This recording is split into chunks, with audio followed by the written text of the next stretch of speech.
अस्सलाम वालेकुम एवरीवन। हम बात कर रहे हैं जेआरडीएसएस की आज।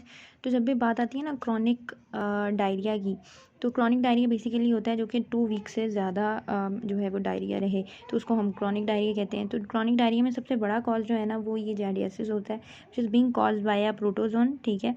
और बेसिकली ये एक फ्लैजेलेट प्रोटोजोन है, ठीक है, जिसकी वजह से जार्डिया हो रहा होता है। और रूट ऑफ ट्रांसमिशन इसका जो है वो यही है कि ड्रिंकिंग वाटर, जो इन्फेक्टेड ड्रिंकिंग वाटर होता है, ये फूड जो होता है उसके थ्रू ये स्प्रेड कर जाते हैं। ठीक है। और इंक्यूबेशन टाइम इसका जो है ये 1 से 3 वीक्स का इंक्यूबेशन टाइम है।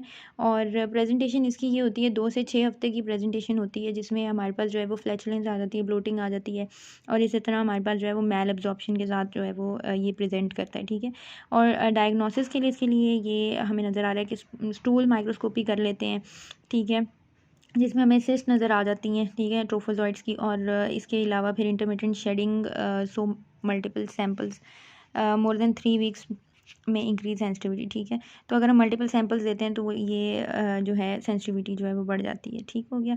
अच्छा, फिर हम फीकल इम्यूनो ऐसे भी कर सकते हैं, पीसीआर भी कर सकते हैं डायग्नोसिस के लिए। डिफरेंट डायग्नोस्टिक टेक्निक्स हैं। ठीक है। उसके बाद ट्रीटमेंट की अगर बात करें तो हाइजीन का ध्यान रखना पड़ता है। और मेट्रोनिडाजोल जो है वो ड्रग ऑफ चॉइस है इसके लिए। ठीक है। 20% में जो है वो ट्रीटमेंट फेलियर भी करवा देती है कई दफ़ा।